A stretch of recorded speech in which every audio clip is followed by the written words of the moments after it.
নমস্কার। গঙ্গার আজকের পর্বে রিভিউ নিয়ে বাংলা সিরিয়াল সমাচার তোমাদের সামনে এসে গেছে। তো আজকের পর্বে রিভিউতে যেটা দেখা যাচ্ছে, গঙ্গা বেটে গঙ্গায় পৌঁছেছে, গিয়ে দেখছে যে ওর বাবা ওর মায়ের উপর অত্যাচার করছে, মানে ফুলের দোকান টোকান পুরো একদম ভাঙচুর করছে, ওর বাবার নাকি টাকা লাগবে।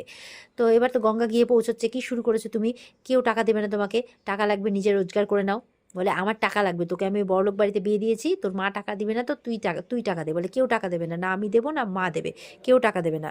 টাকা দিবি না তাই কিন্তু মেরে দেবো, তোর মাকে মারবো। বলে একদম মায়ের গায়ে হাত দেবে না, তুমি মারলে আমাকে মারো। বলে ঠিক আছে, তোর মাকে না পেলে তোকে মারবো। এ বলে যখন মারতে যাচ্ছে তখন অর্জুন এসে হাতটা ধরে নেয়। এবার তো গঙ্গা তাকিয়ে আছে, তো গঙ্গা বলছে স্যার আপনি এখানে? তখন বলছে হুম। বলে আপনাকে কে খবর দিল? এবার তো অর্জুন ওর বাবার হাতটা ধরে আছে। বলে কি শুরু করেছেন আপনি? তো বলছে যে দেখো বাবা, আমার টাকা লাগবে, হ্যাঁ, কারণ আমার ওষুধ চলে, ডাক্তার চলে। এরা ভাবে আমি বোধহয় টাকা নিয়ে বোধহয় মদ খাবো। তো সেটা তো নয়। তো ওর মা বলছে একদম ডাহা মিথ্যে কথা বলছে। বলে না না বিশ্বাস করো। অর্জুন তখন পকেট থেকে টাকাটা দিয়ে দেয়। বলে এটা নিন, আর এরপর যদি এরকমটা করেছেন, যদি মেয়েদের গায়ে হাত দিয়েছেন, তাহলে কিন্তু আপনাকে সোজা লকআপে গিয়ে শায়েস্তা করব। বলে না না বাবা, এরকমটা একদম করব না, আমি করি, আমি একদম ভালো হয়ে গেছি না, তুমি ভালো থেকো বাবা, এরকম জামাই যাতে প্রত্যেক ঘরে ঘরে হয়, তোমাকে আশীর্বাদ করছে, এইভাবে বলছে। আর বলছে যে যখন হাত পাতলেই সব কিছু পেয়ে যাচ্ছি, হাত তুলবো কেন, এইভাবে বলছে। অর্জুন আর সেরকম পাত্তা দেয় না, তো সনাতন চলে যায় ওখান থেকে। এবার গঙ্গা বলছে আপনাকে কে খবর দিল? তখন অর্জুন বলছে যে পিয়ালির কাছ থেকে সবটা নাকি জানতে পেরেছে, তাই বলছে। দিয়ে গঙ্গাকে এবার সাইডে ডাকছে আর বলছে যে শোনো গঙ্গা, সাইডে ডেকে বলছে এরপর থেকে না এইসব কিছু আমাকে লুকোবে না, মানে অর্জুনকে লুকিয়ে এসেছিল। বলছে আমাকে তুমি সব কিছু বলতে পারো, কোনো অসুবিধে নেই। তো গঙ্গার ভালো লাগে। এবার অর্জুন গিয়ে গঙ্গার মায়ের হাতে টাকা দিচ্ছে যে এটা আপনি রাখুন কাকিমা। বলে না না বাবা, এটা তুমি কি বলছো, আমি ওর বাবার হয়ে তোমার কাছে ক্ষমা চাইছি, ছি ছি ছি, আমার খুব খারাপ লাগছে, ওর বাবা টাকা নিল যে এইভাবে। বলে না না এমা আপনি কি বলছেন, আপনার এতে কোনো দোষ নেই, তবে এই যে টাকাটা রাখুন, আপনার লাগবে, এই যে ফুলের দোকান টোকানগুলো সব ভেঙে দিয়েছে, রাখুন।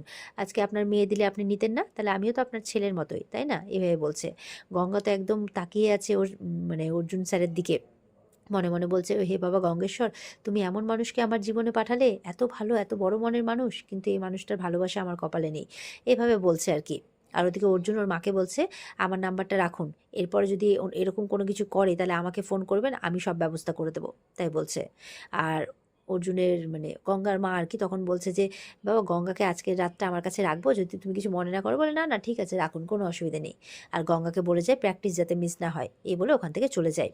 তো এবার তো গঙ্গার পেছনে বুলি মুনিয়া কি রে, তোর মনে হচ্ছে তোর বরের সাথে খুব ভাব হয়েছে তাই না, তোর স্যারের সাথে সব গল্প শুনবো কিন্তু।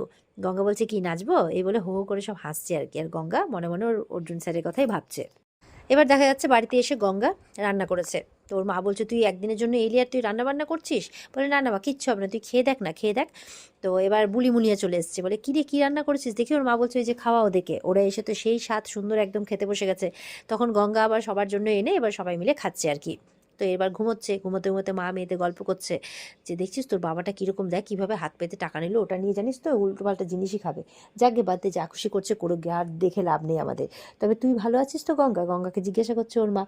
তো গঙ্গা তখন ওর স্যার ওর যা যা খেয়াল রেখেছে সবটা কল্পনা করছে, ভাবছে আর কি। বলছে হ্যাঁ মা আমি খুব ভালো আছি, ওরা জানিস তো আমাকে খুব ভালোবাসে, মানে খুব ভালো রেখেছে। আর স্যার আমার তো খুব খেয়াল রাখে, আমার যাতে মান সম্মান ঠিক থাকে, আমার সম্মানের খুব খেয়াল রাখে, তাই বলছে। তো এই বলে বলছে ঠিক আছে এবার ঘুমো। এবার মা মেয়ে তো ঘুমোচ্ছে, তখন দেখছে পাশে ডিজে বাজছে, আর ঘুম আসছে না কিছুতেই। গঙ্গা বলছে ইস এত আওয়াজে ঘুম হয় নাকি? ওর মা বলছে এই যে এক বাগান বাড়ি তৈরি হয়েছে না, ওখানে সব এই বড়লোকের ছেলেগুলো আসছে যখন তখন, আর এই রাত বিরেতে জোরে জোরে গান বাজাচ্ছে আর পার্টি করছে। বলে দাঁড়া মা বলে আসছে। বলে না তুই একদম যাবি না, আর পাঁচজন তো কেউ কিছু বলে না। বলে আরে মা আর পাঁচজনের হয়তো সেরকম সাহস নেই, একজনকে তো মুখ মানে সাহস করে এগোতে হবে। ওর মার বারণ করা সত্ত্বেও গঙ্গা কিন্তু শোনে না, দৌড়ে চলে যায়। আর ওদিকে দেখা যাচ্ছে ওই সমস্ত ছেলেপেলেগুলো একদম জোরে জোরে গান বাজিয়ে নাচ করছে। দেখা যাচ্ছে ওই লোকগুলো কিন্তু ওই ছেলেগুলো সব ড্রিঙ্ক করে ওরা একদম জোরে জোরে মিউজিক বাজিয়ে ডান্স করছে।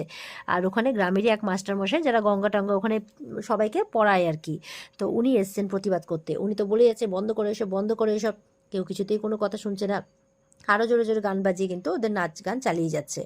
এবার উনি কি করেছেন, উনি কিন্তু গানটা বন্ধ করে দিয়েছেন। তখন বলছে কি হলো কি হলো ব্যাপারটা? বলছে আমি এই মেটেগঙ্গার মাস্টারমশাই, আমি এখানে বাচ্চাদের টিউশন পড়াই, এখন বাড়িতে পড়াই, মানে স্কুলের মাস্টারমশাই ছিল এখন বাড়িতে পড়াই। তো আমার বাচ্চাদের পরীক্ষা, ওরা সবাই রাত্রে ঘুমোতে পারবে না, তোমরা এত জোরে জোরে গান বাজাচ্ছ, এই সব কিছু বন্ধ করো। বলে ও এই বন্ধ করতে বলছে কিন্তু গান শুনতে বারণ করেনি, শোন শোন চালা চালা, এবার আবার মিউজিক চালিয়ে দিয়েছে। বলছে এটা কী করছো, থামো থামো থামো। ওদিকে গঙ্গা চলে আসছে আর বুলি মুনিয়া গঙ্গার কাছে ছুটে গেছে, বলে কী রে তোরা, তোদের ঘুম আসছে না? না, বলে না রে, এত জোরে মিউজিক বাজছে।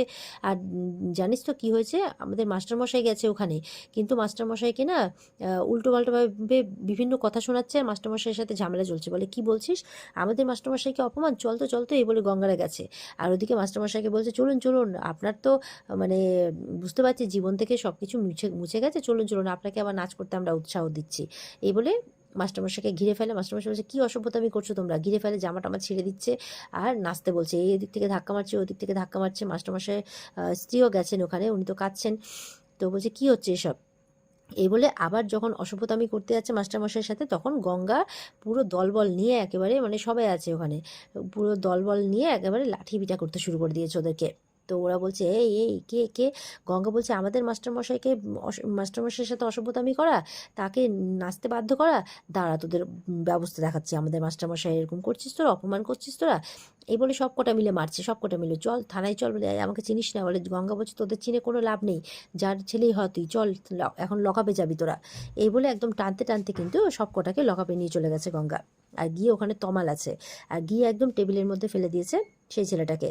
তো এবার বলছে কি হচ্ছে, গঙ্গা বলছে এই যে এরা জোরে জোরে গান বাজাচ্ছে, আমাদের কাউকে ঘুমোতে দিচ্ছে না, একদম কয়েকদিন ধরে কেউ শান্তি পাচ্ছে না। আর আমাদের এই যে মাস্টারমশাইকে বিভিন্নভাবে অপমান করেছে। তো বলছে এই আমি কার ছেলে, জানিস তোরা। গঙ্গা বলছে যতই নেতার বেটা হোস তুই, এবার তোর নিস্তার নাই, তাই বলছে। এবার তমাল তো মনে মনে ভাবছে কি করি আমি, একদিকে তো গঙ্গা মানে অর্জুন স্যার, আর আরেকদিকে নেতা, এবার কি করি। তো বলছে, মাস্টারমশাই বলছে এবার আমি ওদের হয়ে মানে অভিযোগ লেখাতে চাই। তো এবার তো মানে গঙ্গা বলছে নিন অভিযোগটা লিখুন, আমরা সবাই অভিযোগ লিখবো। প্যাংলারা বলছে অভিযোগ যদি না নিয়েছেন তাহলে কিন্তু থানা ভাঙচুর করে দেবো একেবারে, আমরা কিন্তু এখান থেকে যাচ্ছি না যতক্ষণ না একটা বিচার হচ্ছে। তো এবার তো তমাল বলছে যে আচ্ছা দাঁড়ান আমি একটা ফোন করে আসছি, বলে ফোন করতে চলে যায়। আর নেতার ছেলে তো খুব হাসছে যে আমিও কিন্তু শাগনি, হ্যাঁ আমার জিতটাই হবে, আর তোদের এখানে কাউকে একটাকেও ছেড়ে কথা বলবো না। মাস্টারমশাইকেও খুব ধমকি দিচ্ছে, ওকেও ছেড়ে কথা বলবে না। এবার তো মাস্টারমশাই বউ বলছে তুমি চলো এখান থেকে, এইসব ঝামেলায় জড়িও না, চলো চলো চলো, এই বলে মাস্টারমশাইকে নিয়ে চলে যায়। তো গঙ্গা তখন মনে মনে বলছে যে দারোগা বাবুকে নিশ্চয়ই ফোন করতে গেছে, কিন্তু দারোগা বাবু আজকে কিচ্ছু করতে পারবে না। আর এদিকে তমাল ফোন করেছে, তখন তো সেই ঘুমোচ্ছে একেবারে মেঘনাথ। বলছে কে যে এত রাত্রে বিরক্ত করে ফোন করে, ফোন ধরেই বলছে এই আমরা পুলিশ বলে কি আমরা মানুষ নই, আমাদের ঘুম বিশ্রাম নেই। তো আমার বলছে স্যার একটা ঘটনা ঘটে গেছে এখানে, মানে আমি ফোন করেছি। তখন গঙ্গাদের ঘটনাটা আর কি বলছে মেঘনাথকে। মেঘনাথ বলছে এই মাঝরাতে কি ইয়ার্কি মারছো নাকি, নেতার ছেলেকে কে ধরবে? তমাল বলছে গঙ্গা স্যার, গঙ্গা ধরে এনেছে, নেতার ছেলে ওই সজল মাস্টার মশাইকে বিশ্রীভাবে হেনস্থা করেছে একেবারে, তাই জন্য। না তো শুনে অবাক, বলছি গঙ্গাটাকে আমাকে শান্তি মতো ঘুমোতেও দেবে না, আচ্ছা ঠিক আছে আমি আসছি, কাউকে ছেড়ো না, তাই বলছে। এবার মেঘনাথ থানায় পৌঁছে বলছে আপনি সজল মাস্টার না? সজল মাস্টার স্ত্রীকে বলছে আপনি কি শরীর খারাপ লাগছে, বলে হ্যাঁ। তখন ওনাকে ধরে ধরে বসাতে বলছে।